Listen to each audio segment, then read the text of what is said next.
एउटा गल्ती जसका कारण व्यवसायले पैसा नाफामा होइन जरिवानामा खर्च गर्छन्।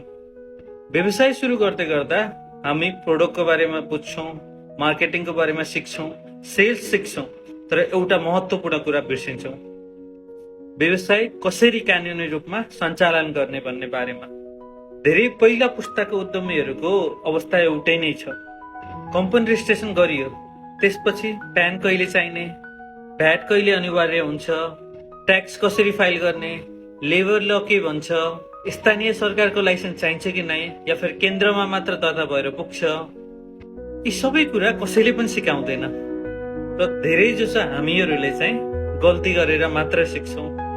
मैले एउटा कुरा धेरै चाँडै बुझेँ, सरकारले तपाईँ नयाँ व्यवसाय हुनुहुन्छ भनेर छुट दिँदैन, किनकि चाहे तपाईँ नयाँ हुनुहोस् या पुरानो, जिम्मेवारी एउटै नै हुन्छ।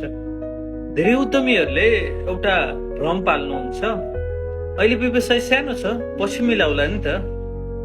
तर व्यवसायमा साना गल्तीहरू समयसँगै ठुलो दायित्व बन्ने गर्छ।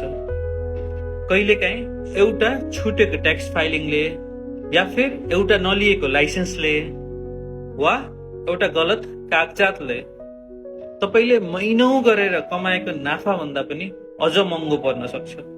त्यसैले मैले एउटा नियम बनाएको छु, व्यवसायलाई बढाउनु भन्दा पहिले व्यवसायलाई सही आधारमा उभ्याउनु पर्छ, किनकि एउटा कम्पनी ग्राहकले मात्र कहिल्यै चल्दैन, विश्वास, सिस्टम र कानुनको अनुशासनले पनि चल्छ। मैले मेरो अनुभवमा सिकेको एउटा ठुलो पाठ यही नै हो, व्यवसायमा सबभन्दा सस्तो खर्च सही जानकारी हो र सबभन्दा महँगो खर्च अज्ञानताका कारण तिर्नुपर्ने जरिवाना।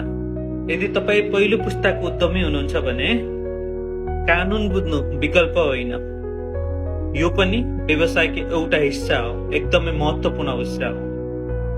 फलो गर्नुहोस्, यो डे 15 हो।